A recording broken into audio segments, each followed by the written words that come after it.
आज you stand by season 1। जब हुईसू एनसू के प्लान से एग्री करती है अपने हस्बैंड को मारने के लिए, तब उसे बिल्कुल भी अंदाजा नहीं होता कि ये फैसला उसके और उसकी दोस्त के लिए कितना बड़ा ट्रॉमा ले आएगा। उसके हस्बैंड की मौत के बाद हुईसू को बार बार उस रात के सीन याद आते हैं, उसके फ्लैशबैक, उसकी डेड बॉडी देखना, और कभी कभी उसे लगता है कि जैसे वो आदमी वापस आ गया है उसे मार रहा हो। ये सब गिल्ट की वजह से होता है। फिर जब कैंग वापस आता है और दोनों औरतों से पैसा मांगता है, तब हुईसू को लगता है कि उसने एनसू की जिंदगी भी बर्बाद कर दी है। उसे लगता है कि अपने दोस्तों को इस झंझट में घुसाना उसकी सबसे बड़ी गलती थी। आयरनी ये होती है कि प्लान तो एनसू का था, क्योंकि वो अपनी बेस्ट फ्रेंड को रोज मार करते हुए और मौत के करीब जाते हुए बर्दाश्त नहीं कर पा रही थी। लेकिन हुईसू का गिल्ट इतना गहरा है कि उसे लगता है कि वो भी मरने लायक है, और इस सोच को और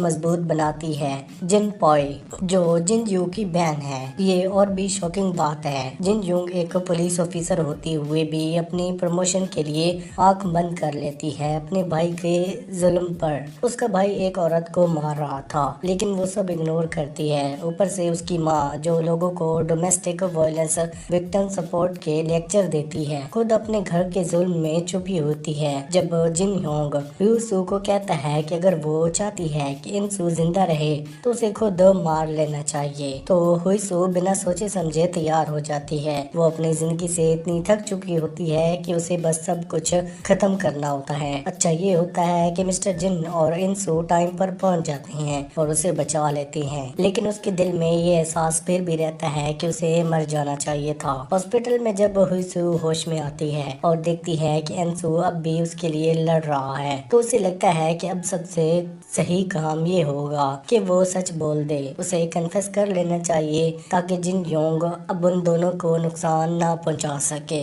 कन्फेशन करके वो अपने गिल्ट से आजाद हो जाती है। ये कन्फेशन उसके लिए एक लिबरेशन बन जाता है, क्योंकि जब तक वो सच नहीं बोलती तब तक वो जिन पो के जुल्म पर और अपने दर्द से बांधी रहती है। अब वो अपनी कहानी खुल के बता सकती है कि कैसे उसे अब्यूज किया गया और कैसे वो एक दिन और नहीं सह पाई। आखिर में हुईसुई और एनसू दोनों जेल जाती हैं, लेकिन उनकी कहानी यहीं खत्म नहीं होती। उनके लिए जिंदगी का एक नया चैप्टर शुरू होता है। शो के पहले हाफ में लगता है कि एनसू जादू सिर्फ अपनी नैरेटिव एनर्जी लिखने के लिए लाती है, जैसे कुछ स्ट्रेस या गुस्सा कम करने के लिए सपोर्ट करते हैं। उसके अंदर गिल्ट था, उसके पिता ने उसकी माँ को मारा था और वो कुछ नहीं कर पाई। ऊपर से स्टोर वाली मिस्टर कैंग साथ जो हुआ, उसने भी उसका दिल बोझ से भर दिया। लेकिन बाद में पता चलता है कि एनसू कभी व्हाइट बेल्ट से आगे नहीं बढ़ रही थी, क्योंकि उसके दिमाग में इतने ज्यादा इमोशनल स्ट्रगल और गुस्सा था कि वो कभी कभी किसी को चोट पहुंचा सकती थी।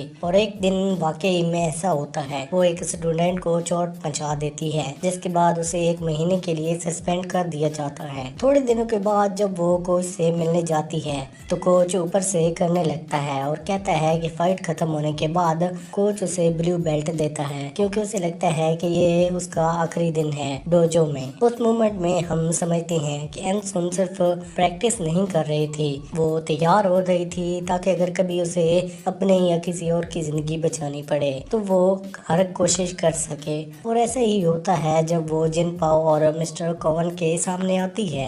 एनसुन अपनी जोडो बेल्ट कोच को वापस भेज देती है। ये एक सिंबॉलिक सीन है, ये दिखाता है कि अब वो अपने पुराने ट्रॉमा और दर्द को छोड़ रही है। अब तक उसने अपने पिता को बदलने पर मजबूर कर दिया और अपनी बेस्ट फ्रेंड के लिए एक आदमी को मार भी दिया। अब उसके पास कोई बोझ नहीं बचा। जब वो बेल्ट वापस भेजती है तो उसका मतलब है कि अब वो उस डर और गुस्से से आजाद हो गई है जिसमें उसे डोजो तक पहुंचाया था। एक और इमोशनल सीन में अपने और अपने भाई के बचपन वाले वर्जन को कैप बोर्ड से बाहर निकलते हुए देखती है, जिससे कह रही हो कि अब सब ठीक है, हम गलत नहीं थे। एनसू फाइनली हील कर गई है। हाँ, वो ये हुसो दोनों जेल जाते हैं, लेकिन अब वो उन दोनों के चेहरे पर सुकून है। उन्हें मालूम है कि उन्होंने अपने दुख का बोझ छोड़ दिया है। जोडो बेल्ट वापस करना उसके लिए एक लिबरेशन है, एक नई जिंदगी की शुरुआत। फिर सीरीज के दौरान जिन योंग सिर्फ एक चीज के पीछे लगी रहती है, अपनी प्रमोशन का। उसका ध्यान इतना ज्यादा उस गोल पर होता है कि जब उसे पता चलता है कि उसकी भाभी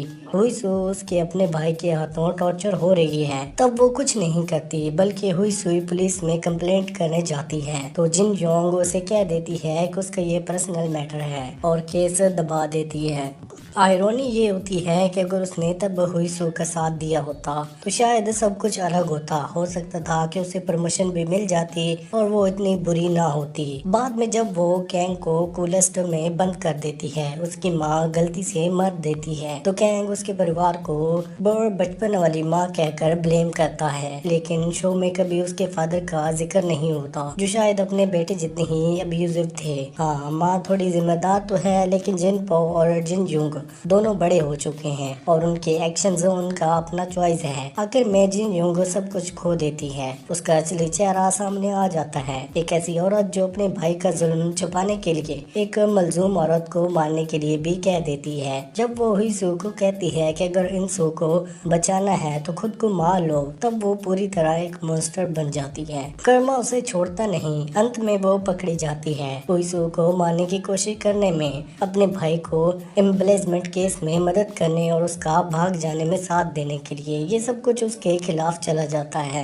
दुख की बात ये होती है कि वो उन औरतों में से एक बन गई है, सिस्टम के गलत फायदा उठाने वाली। झूठ मूठ के बाउंड्स दिखाकर असली विक्टिम को गलत साबित करती है, सिर्फ एक प्रमोशन के लिए। पर अब वो प्रमोशन उसे कभी नहीं मिलेगा। अंत में ये भी लगता है कि जिनजुंग ने कैंग के अंदर मर्डर कन्फेशन खुद ही कर लिया था, ताकि उसकी माँ पर केस का बोझ न आए। आखिर में वो अकेली रह जाती है, बिना इज्जत, बिना नौकरी और बिना किसी पावर के। अब सब कुछ उसकी जिंदगी में बर्बाद हो जाता है। मिस्टर जिन स्टोरी का सबसे मिस्टीरियस और पावरफुल कैरेक्टर लगता है, जैसे किसी दूसरी कहानी में एक एंजल या डेमन गॉड होता है। वो दुनिया के रूल्स फॉलो नहीं करता और न ही उसके पास कोई खास पर्सनल डिजायर या मोटिव दिखाई देते हैं। उसे ना कभी हर्ट करते हुए दिखाया गया है, न कभी पैसे की कमी होती है। वो बस मदद करता है क्योंकि उसे लगता है कि यही काम सही है। पूरी स्टोरी में अगर वो इंसुन और हुईसू के पास मिस्टर एना ना होता तो उनकी जिंदगी ही वहीं बहुत मुश्किल हो जाती। वही था जिसने इंसू के दिमाग में पहली बार ये आइडिया दिया था जिनपो को मार देने का। और जब एंड के पास जिनजुंग एक्सप्लोर होती है तो उसके पीछे भी मिस्टर जिन ही उसका ही हाथ होता है। उसने एक प्राइवेट डिटेक्टिव हायर किया था जो हर वक्त जिनजुंग का पीछा करता था। इसी वजह से एंसू उसका रास्ता ट्रेस कर पाया और उसकी कार एक्सीडेंट के बाद सबको पता चला कि उसके ट्रक में जंग कॉन्ग की लाश थी। जब दोनों लड़कियां अपनी जेल की सजा पूरी कर लेती हैं, तभी मिस्टर जिन उनके साथ होता है, उन्हें नई जिंदगी देने के लिए। कोरिया में एक्स कन्विक्ट्स के लिए जीना आसान नहीं होता, लेकिन मिस्टर जिन ने उनके लिए बेस्ट लॉयर हायर किए और उनके लिए सेफ लाइफ अरेंज की। एंडिंग में हम देखते हैं कि एंसू और हुईसू वेंटम में एक पीसफुल लाइफ जी रहे हैं और मिस्टर जिन उनके साथ ही है। वो आखिर तक एक मिस्टीरियस बना रहा है। ना उसके दिल के थॉट्स पता चलते हैं, ना उसके फ्यूचर के प्लान्स। वो बस एक मददगार आदमी है जिसका एग्जिस्टेंस ही दूसरों के दुख में काम आता है। एंसू और हुईसू दोनों उसके आसपास हमेशा कंफर्टेबल फील करते हैं, चाहे वो एक स्ट्रॉन्ग और सिंगल आदमी क्यों ना हो। बस एक मोमेंट ऐसा आता है जब वो अपने बेटे की मौत के बारे में बात करता है। वही पल दिखाता है कि उसके अंदर कुछ दर्द छुपा हुआ है। शायद इसी वजह से वो लड़कियों के लिए एक प्रोटेक्टिव फिगर बन जाता है, जैसे उन्हें अपने जीने की जरूरत हो। एंडिंग में दोनों लड़कियां अपनी जिंदगी एंजॉय कर रही होती हैं, सिंसियर देखती हैं, काम करते हुए और एक नई शुरुआत के साथ। इसी के साथ ये सीरीज यहीं पर एंड होती है। आपको कौन सी मूवी या फिर वेब सीरीज का एक्सप्लेनेशन चाहिए, हमें कमेंट सेक्शन में जरूर बताएं।